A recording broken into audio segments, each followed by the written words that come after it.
back, and if you're new here, my name is Jenne B, and you're listening to Mama's Talk. Today we're going to talk about, are you the mom you thought you would be?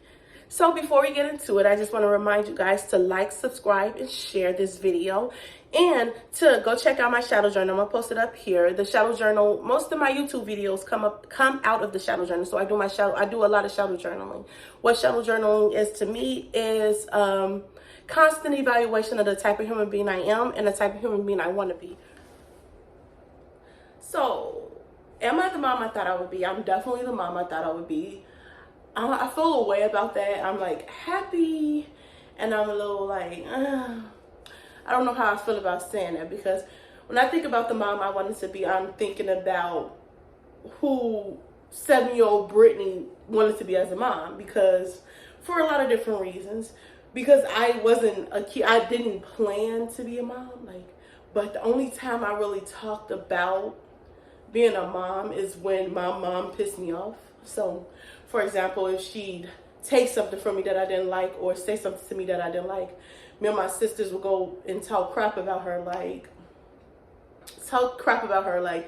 she ain't gonna never do that to my kids, and this, that, and the third. So those are the things I remember, the things that really bother me, that we sit around and we talk about my mom about. So that's like, when I say, am I the mom I thought I would be? Yes.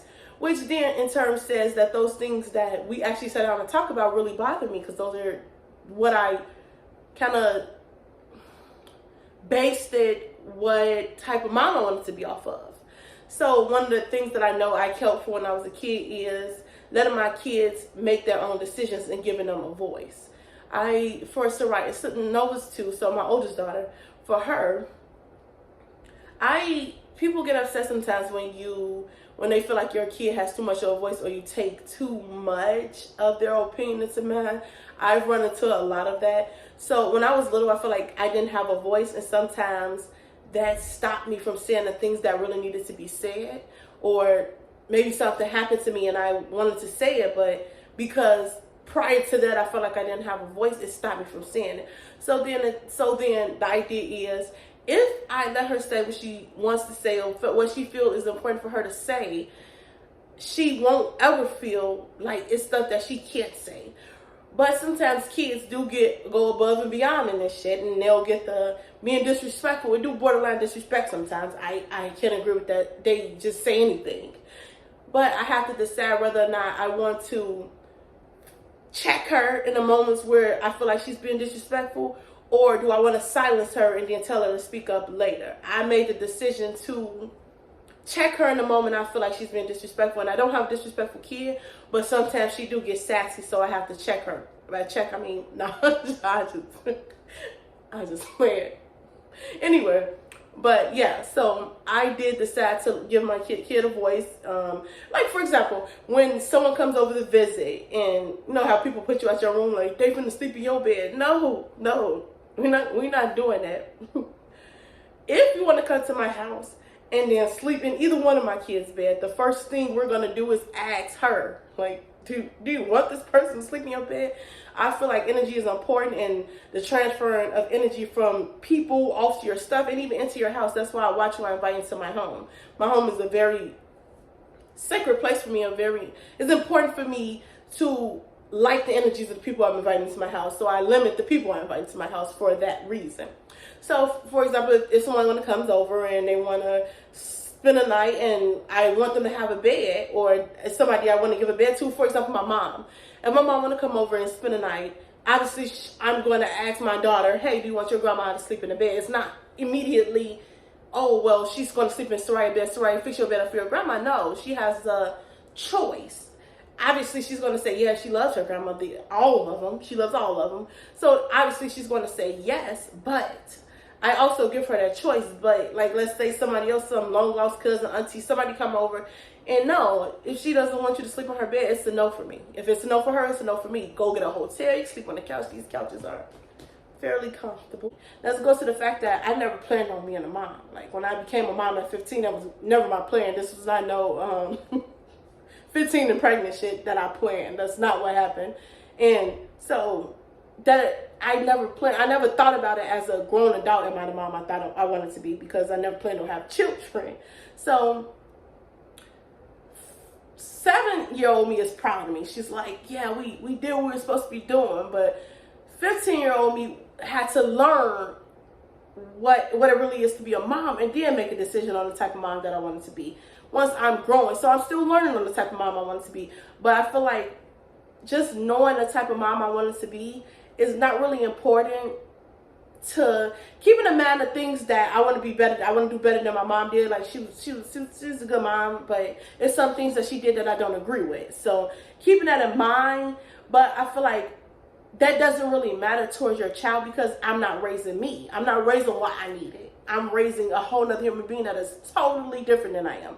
For example, in ways that she's different than me, and I'm talking about the oldest one, but some way she's different than me is when I was little, I wanted to be a princess. I wanted princess shit. I wanted to dress up in princess dresses and all this and that. And sometimes I found myself pushing it off on her. She doesn't even like dresses.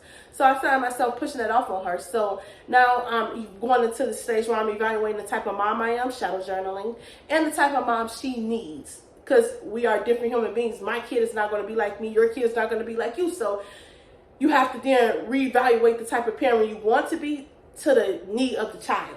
So she's really artsy, and she's really like, I'm laid back. She like that laid back style, that Kanye West come out style with big clothes. That is the style she likes. She likes that type of style, and she's really an artistic person. So I have to then say, hey, she don't want to be a Princess Brittany. She don't want to put on a princess dress. She don't want to wear, on her 14th birthday, she don't want to wear a princess dress. She don't want to wear a big ball gown. She's not a big ball gown type of girl. She's more of a, I want to wear a pretty girly suit type of girl. And that's the type of person that I'm raising. So that's the type of person I have to situate my mommy around. And then we also have to understand that when you have multiple children, that you have to be a different type of mom to each child. I hate now that Nova's 2, they be like, well, you didn't do that with my oldest daughter. You didn't do that with Soraya. And it's like, girl, I'm learning and I'm growing. You want me to be the same type of person all the time? You want me to make the same type of mistakes that I made with Soraya with the new baby? It's not about one getting better than the other. It's about I'm a different person than I was at 15 years old. I'm a different mom. So the things I did to Soraya at 2 years old, I'm definitely not going to do it Nova at 2 years old, because I'm growing and I'm learning, and what's not growing is dead. So please keep that in mind.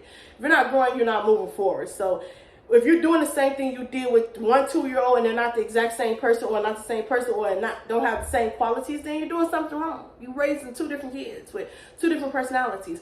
They are very similar. They're very much, I feel like, the same little humans. Only difference is Nova can put the princess dresses on because she don't care what she wears. I give her a choice, like, you want to wear this outfit or this outfit, but I'm okay with both outfits, so it doesn't matter. But we're raising 2 different human beings, so I definitely have to keep that in mind. So I think, am I the mom I want to be? I thought I would be, yes. Is that the mom my children need? Probably not. That's the mom I'm needed. So that's the only thing we can base our decision on, the type of mom we want to be when we're young or when we're learning. But then the type of mom we want to be has to change to each child. We have to cater to each child. What type of mom this person wants. If this person is more independent, give them more independent tasks. If this child needs to be watched, then she more of a, I want to hug and cuddle, then you hug and cuddle. And listening to your children is very important. So I don't know. That's how I answer that question. I am the type of mom I thought I would be, but I'm definitely learning to move away from the type of mom I wanted to be to the type of mom my children wanted, because I feel like the mom I wanted to be is not the mom my children needed. I wanted a mom that was going to buy me princess dresses and dress me up like a princess and tiaras on me, and I run around, floating around like I'm a princess. I'm not raising those type of children. Soraya wants to wear suits and boy clothes, and she wants to run around here looking like bum Kanye West. So I'm going to give her bum Kanye West. I'm going to support bum Kanye West. And Nova is too young to care what she looks like. So I'm having fun at this beautiful age of 2 years old. Most of my videos are from my shadow journal. I'm a constantly evaluation of the type of person that I want to be, whether it's a mom, sister, friend, wife, whatever it is. So go check out my shadow journal if you want to help support the page. Don't forget to like, subscribe, and share, and I'll see you in the next video. My name is Jenne B, and you're listening to Mom's Talk.